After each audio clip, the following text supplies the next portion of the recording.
And now, Decoder Ring Theatre presents the continuing adventures of Canada's greatest superhero, that scourge of the underworld, hunter of those who prey upon the innocent, that marvelous masked mystery man known only as the Red Panda! The Red Panda, mysterious crusader for justice, hides his true identity as one of the city's wealthiest men in his never-ending battle against crime and corruption. Only his fiancée, Kit Baxter, who joins him in his quest in the guise of the Flying Squirrel, knows who wears the mask of the Red Panda. This episode, The Mask of Death. Attention passengers. Train 33, Windsor to Montreal, will be arriving in Union Station in 15 minutes. Passengers traveling east should proceed to track 2 at once. I repeat, train 33 arriving from Windsor at track 2 in 15 minutes. Everybody shut up! I said pipe down!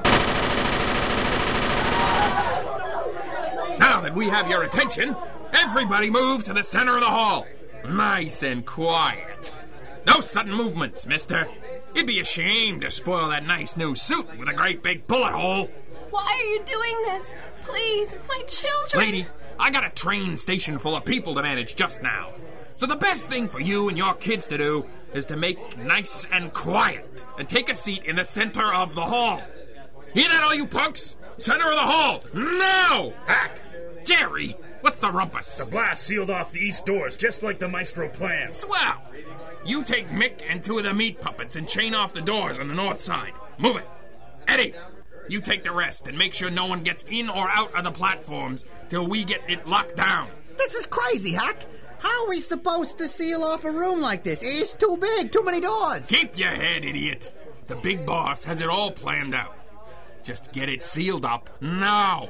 Inside 10 minutes, nobody's gonna want to get within a half mile of this place, much less come storming in. But the Panda... You worry about them platforms and let me worry about the Panda.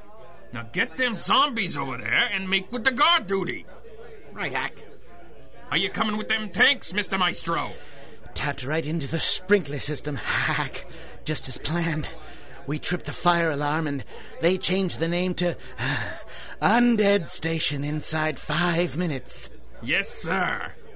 All right, listen up, people. Shut up!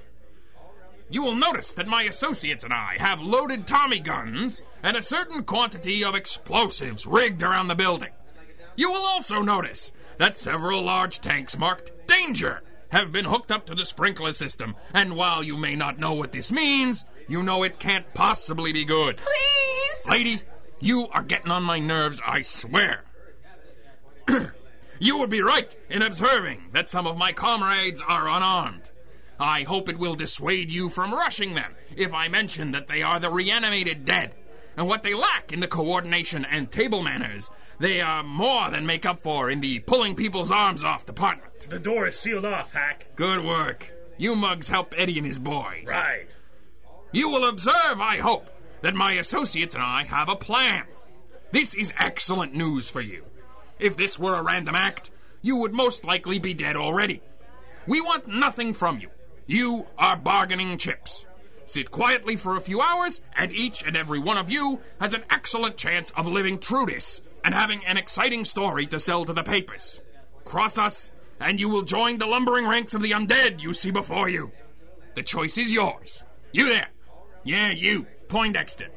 Reach behind that window and take that telephone. Nice and slow. Good. Now dial this number.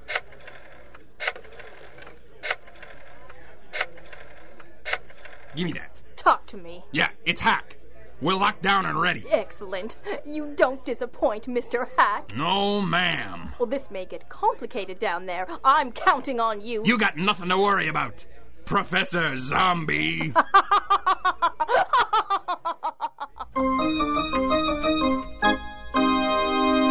But he has has excellent references. I didn't say he didn't. But you don't want me to hire him. No, I really don't. He's been the Farnsworth's junior chauffeur for 3 years now. They recommended him very highly when they heard there was an opening. So who says there's an opening? I think they just kind of assumed that when they heard I was planning to marry my last driver. So who asked the Farnsworths to butt in anyway? I thought it was a nice gesture. Most of the stuffed shirt crowd doesn't really know what to say to us just yet. This is a nice gesture. They're trying, Kit.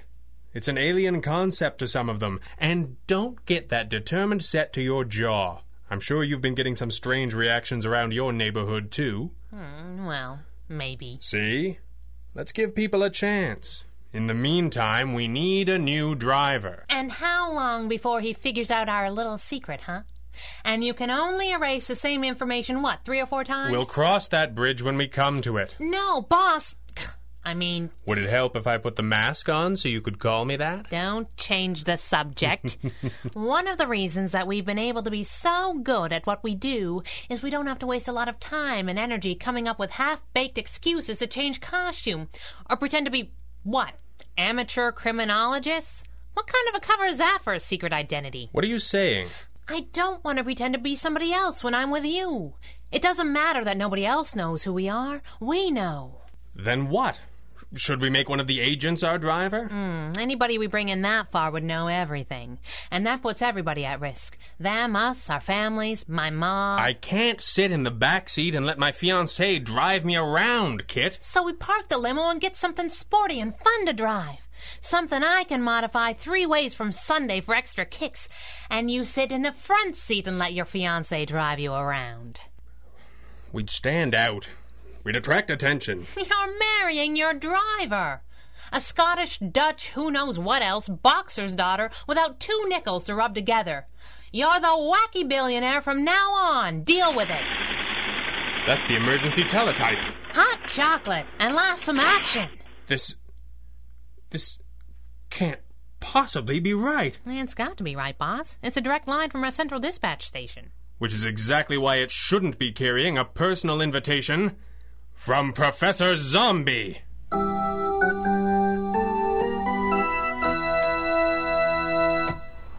You're late.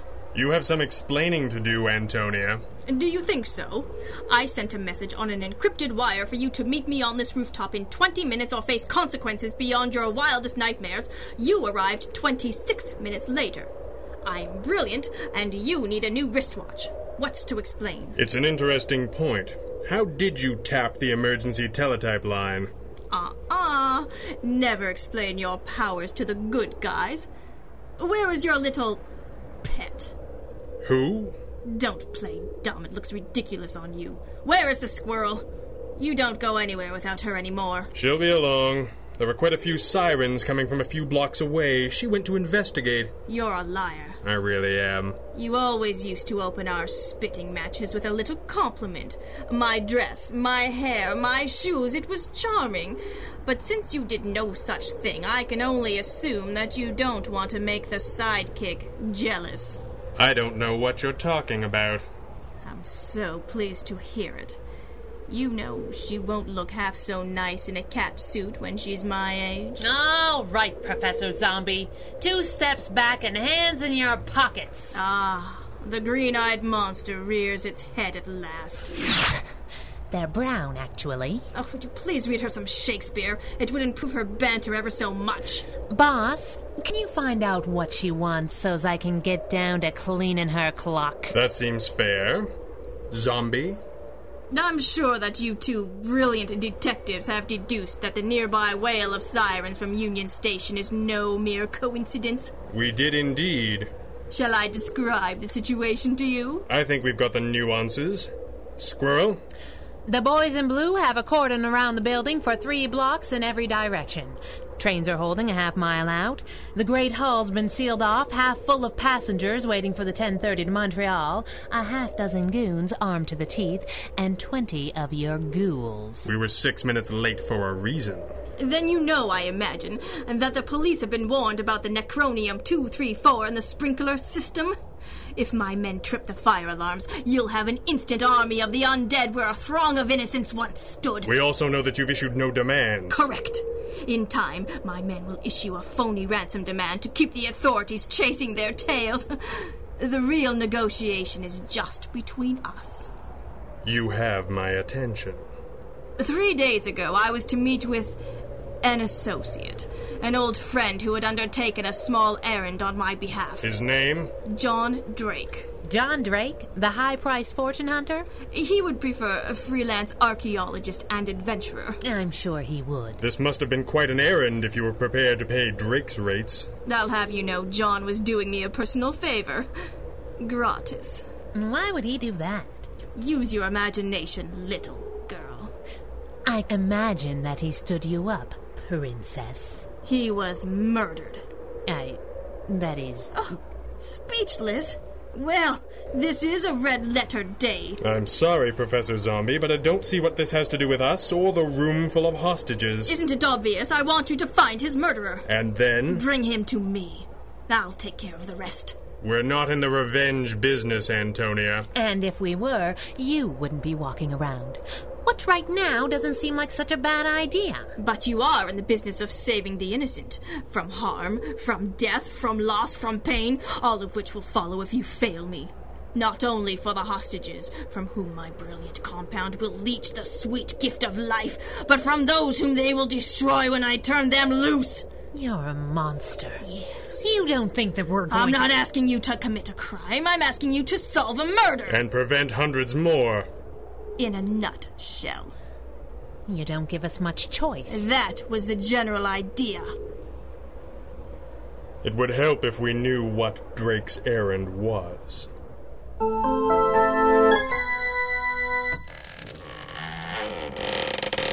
I don't like this, boss. Breaking into the museum? Don't get cute.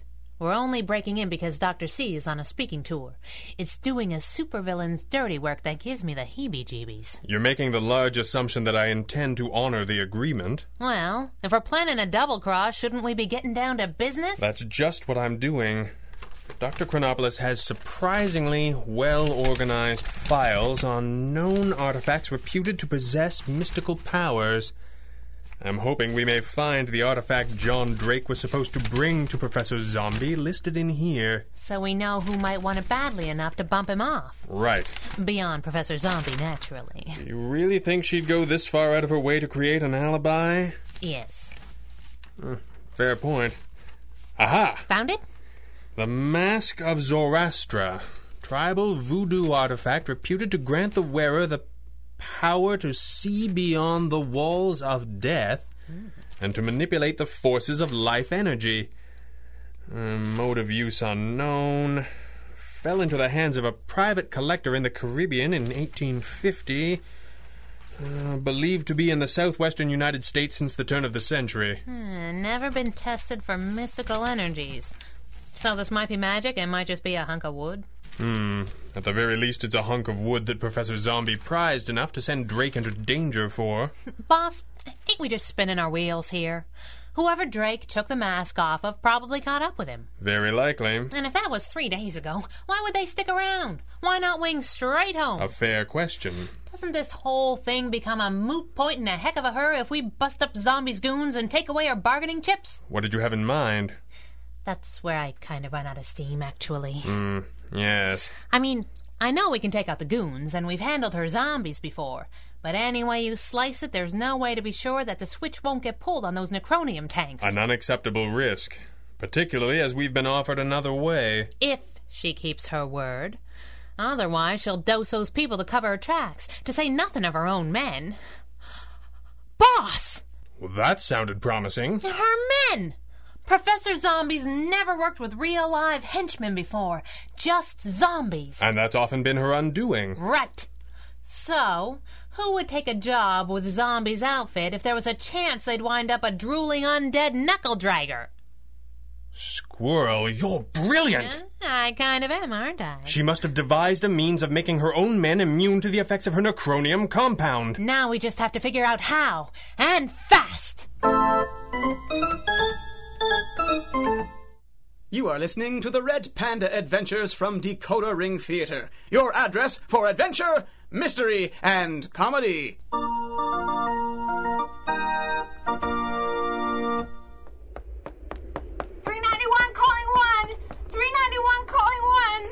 This is 1. Go ahead, 391. I got the skinny, and I'm in the alley, but I don't see you. Do you see a gray cord hanging down over the side of the building? Yes, sir. Clip the safety brace to your belt. What? Oh, okay. Now what? Hold on tight. What? Ah! Quiet, Harry! Chief, that was amazing! That pole made 10 stories straight up! And if I wanted to attract that much attention to us, I'd have stood in the middle of the street with a Roman candle. Sorry. Did you manage to get into this station? I sure did. How did you get past the police cordon? They didn't think to post no guards in the drainage pipes. Good boy. What did you see? It was just like you said. The tanks are hooked right into the main sprinklers. They got men and zombies all over the place. The hostages are in the middle of the room. Even if you could get the grate open, you couldn't get more than one out at a time through the pipe, and only if they weren't much bigger than me. Just as I feared. Did you pick up anything that might give us a clue to the location of their hideout? Negative. But I think I recognize one of them. You did? Who? You remember last spring when Constable Parker and I were staking out that warehouse with the gas bomb racket? Yes, of course. You remember that skinny guy? The one that made the poison gas? Arthur Maestro? Maestro! That was his name. I knew it was something funny. If Maestro is in on this, it all makes sense now. It sure does. Professor Zombie has been underground since she escaped from prison last year. If she'd stuck her nose out far enough to form her own gang, we'd have heard of it. Right! But it would be easy enough for her to cross paths with Maestro's mob. She's always been more of a chemist than a necromancer. That's what I said. Good work, Harry. Gosh, thanks. What do we do now? I head across town to check out the last known hideout of the Maestro's mob. If they've been working for Zombie, I may discover the formula they've developed to make their soldiers immune to the Necronium-234. If we could pass that immunity on to the hostages, we could remove the greatest risk to raiding the station. But they got Tommy guns and bombs and zombies. Well, I was planning on taking the flying squirrel with me. Oh, yeah. That ought to do it. What do I do? About what? Oh... If it'll cut you off mid-pout, you can hang on to the radio ring for a little while. Really? Oh, boy! For emergencies only, Harry. Yes, sir. I promise. Oh, boy, oh, boy. Good luck, Red Panda.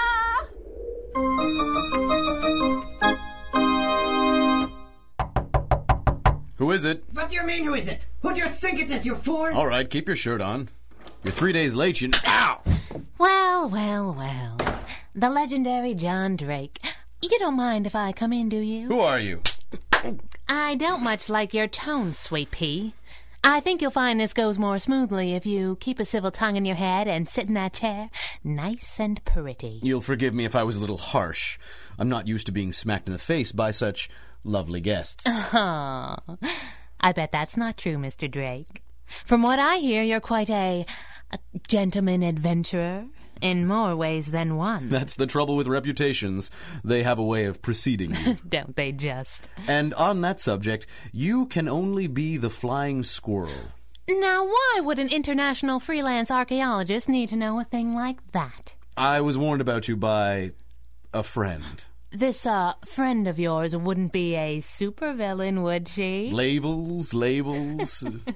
You think you're awful charming, don't ya? Well, one tries. Let's see if I've got the nuances here, shall we? I wish you would. Will you have a drink? No, and neither will you. Sit still. Yes, ma'am. So, you get a call from our mutual friend, Professor Zombie. It was a telegram, actually. You shut up now. The two of you meet. She's got a little job for you. She's heard tell of an artifact that may or may not have heebie-jeebie powers. Oh, it has. Are you still talking? Nope. Good boy. It's an ancient mask that's supposed to let you see beyond the walls of death, whatever that means, and she wants it. The mask has been in the hands of private collectors for 80 years, which makes it less like archaeology and more like out-and-out stealing. So my guess is you didn't want anything to do with it. At first. Antonia can be persuasive. So I gathered. So you got your hands on the mask, and for the moment, let's assume that I don't really care how. Oh, come on. Don't gloss over the best part. It was in the hands of a terribly earnest, but not at all talented doomsday cult. They didn't have a clue how to use it, but they did have a notion of how to unlock its power. Sooner or later, they'd have gained tremendous power over the forces of life and death, or killed themselves in the process. In either case, I couldn't leave it in their hands. No, not if it was as valuable as all that. After all, priceless antiquities are one thing, but power, real power, that fetches a better price, doesn't it? A price attractive enough to bust your deal with Professor Zombie. No one is that persuasive.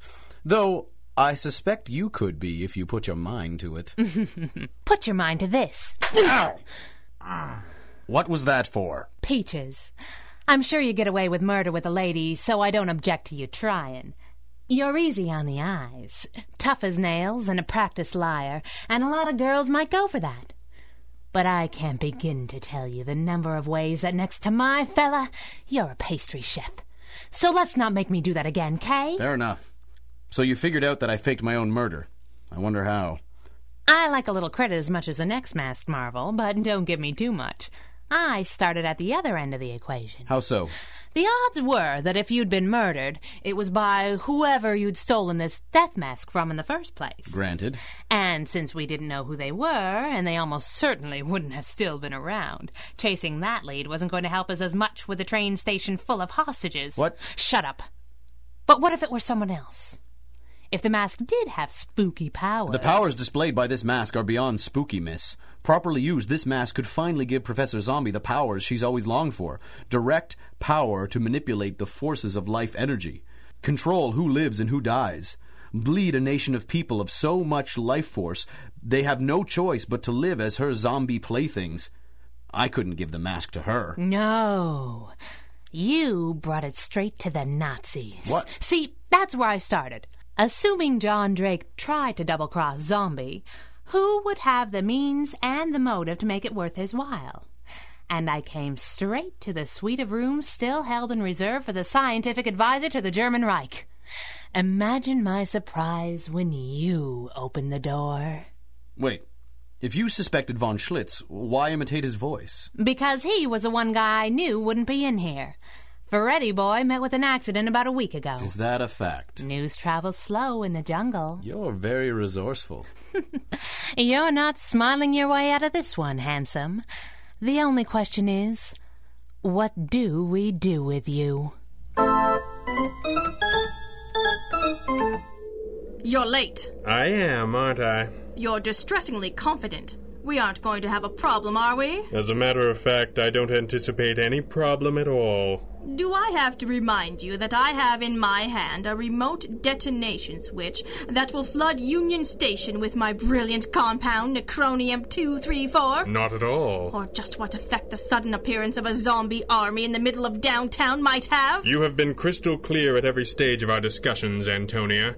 You know me well enough to know I'm not that dim. And you know me well enough to know I'll kill to make a point if I have to. Indeed I do. And still you smile. Call this off, Professor Zombie. It was a bad caper from the start. It was designed first and last to involve the only two people in the city who could stop you, and who would never let you get away with anything as powerful as this mask is supposed to be. Are you giving me one last chance? Yes. Which means either you're bluffing like the arrogant brute that you are. Yes. Or you think you've already won. Let me guess. The squirrel has a boomerang aimed at the back of my head. Sweetie, I don't need props for little old you. You've recovered the Mask of Zoroastra? We did, actually. And under what rock did you find Mr. Drake? What? You knew he was alive? Then the plea for help was... A song and dance? I thought as long as you were under the impression that you were outsmarting someone, it might keep you interested. Purely out of curiosity, who was he selling me out to? The Nazis. Oh, my. Very nasty piece of work that is. Don't get me wrong. I'll use it for my own evil purposes, but you can still call it a good day's work that you kept it out of his hands. You're making the rather large assumption that you're leaving here with the mask. I am, aren't I? Maybe it's the 1,000 hostages that has me so confident. On the subject of outsmarting people, perhaps you'd care to open this. This envelope looks much too thin to contain either my mask or John Drake's severed head. How disappointing. What's this? Oh. Yeah. Oh. I'm sure you recognize the chemical formula you worked out with your Confederate Arthur Maestro.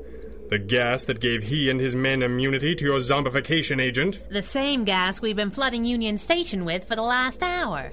Everybody in that place is zombie-proof. But not bulletproof. If I flip the switch, the crowd will panic, my men will open fire, people will die. Or? I walk away with the mask and Drake's whereabouts. Oh, only a complete win. Is that all? Drake broke a number of federal and international laws. He's in RCMP custody now. And without getting specific on just where the mask is, you can't have it. So, your counter-offer is? A head start. What? There's still a contingent of armed thugs and zombie henchmen to clean up. You hang them out to dry, and in return, you get a head start. Of how long? However long it takes us. I'd hurry if I were you. Blast both of you. This isn't over. I'll be back! Antonia!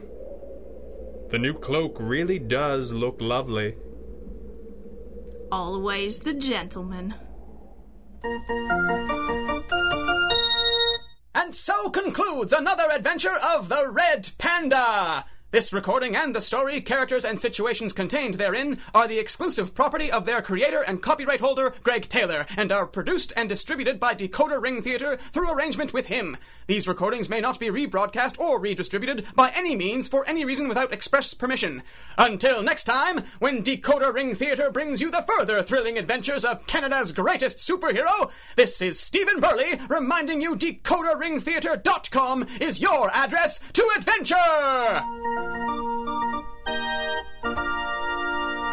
The Red Panda Adventures, Episode 38, The Mask of Death, was written and directed by Greg Taylor with original music by Andrea Lyons and featured the vocal talents of Gregory Zed Cook, M. John Kennedy, Christopher Mott, Michael Booth, Andrea Lyons, Shannon Arnold, Clarissa de Nederlanden, and Greg Taylor. Until next time, for all of us here, good night.